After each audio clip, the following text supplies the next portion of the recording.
brewers, and welcome to my channel. So today we're doing the part 2 to the Cheats Hazy Hop IPA that we started 2 weeks ago. So if you haven't seen that video, I'll stick the link up there so you can get caught up. So basically last week I added in my 20 grams of citra hops for dry hopping purposes and also topped the level up to the 23 litre mark. It didn't foam anywhere near as much as I was expecting. Normally beers foam quite a lot, but this one didn't really, which was pretty nice. So I have popped my hydrometer in and taken a reading, and it is reading 1.003-ish. It's between 2 and 4. So that gives us around 7%. Lovely. After we have accounted for the extra water that we added in there. So we actually got pretty close to what we were after for making the Cheats Hazy Hop IPA. Now because it's got all these hop bits in there, they're going to get through into the bottle. It doesn't matter how small my sterilized siphon is, bits are going to get in. So filtering, I'm going to have to do some. I don't really see my sterilized fine mesh shit there. Sieve. Can't even speak after all that drinking yesterday. I don't see it actually picking up a lot. So what I'm actually going to be doing is using another type of filter. Cheat filter. This is just a cotton wool ball that I have steam sterilized. I actually use these in my vaping. I steam sterilize them mainly to remove any chemicals that could be in this and any oils. So I'm not vaping them, but perfect to fit in my funnel down in the bottom. And I have a couple of these, so I can just go through and change them as they get clogged. So it's going to take a little bit longer to bottle these up, but at the same time I'm going to end up with a clearer product, so it kind of works. So I'm going to go and siphon all of this beautiful stuff off into my bottles, and I'll see you once I'm done. So my siphoning is complete. Now it turns out I didn't actually need to add in my little sterilized cotton wool plug as a filter. My siphon tube was super fine, so it actually just got clogged up. It was a bit of a pain, but at the same time I didn't need to use that filter, which is cool. But if you're using a normal size siphoning tube, you will need something to kind of filter out the greeny bits. Now obviously you could have used a hop bag, and I could have done, but at the same time you need to use more hops, and I used quite a lot of hops as it was. But I've got 20 litres of finished product. There is another 2 litres in here, but it is jam-packed full of hops, so it's just not worth doing. So I can now get rid of this and we can do the other part.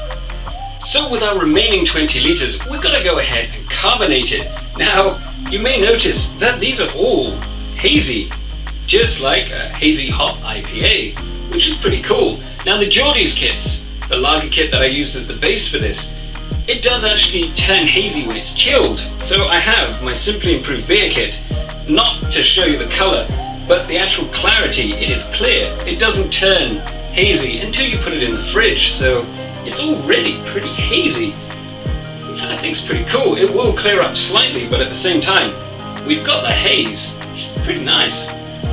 So I'm going to carbonate these. Now I've got 2 litre bottles, looking pretty, and what I'm going to do to carbonate them is use some simple sugar, simpler the better, and I'm going to be adding 2 teaspoons into each one of these bottles.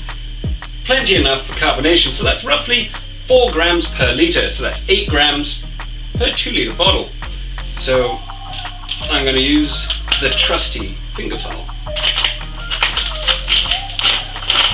I'm just going to go ahead and stick in 2, 1 there,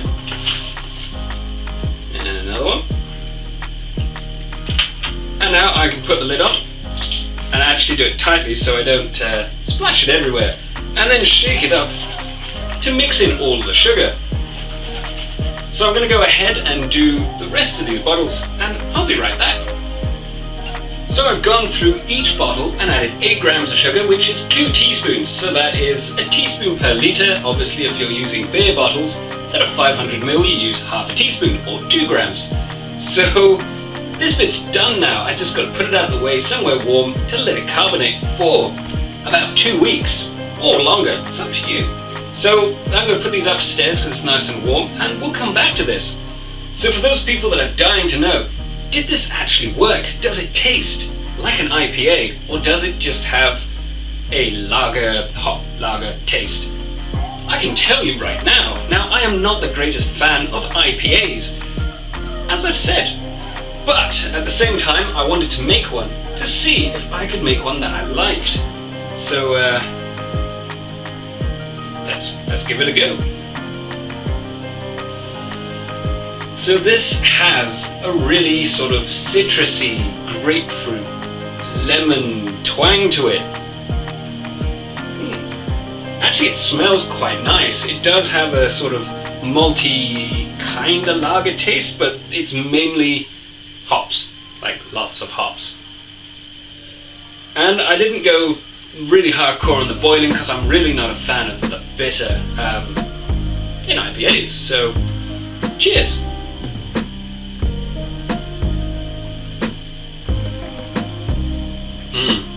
Okay, so as I'm drinking this, I have citrus, grapefruit, and kind of a little bit of like a beer malty taste.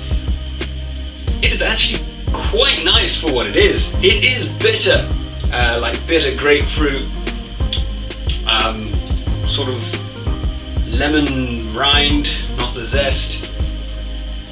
But at the same time, for someone that likes IPA, I think they would really enjoy this. And I'm hoping that once this is carbonated and chilled, I will like it too. But it's okay, because if not, I can palm it off with my friends.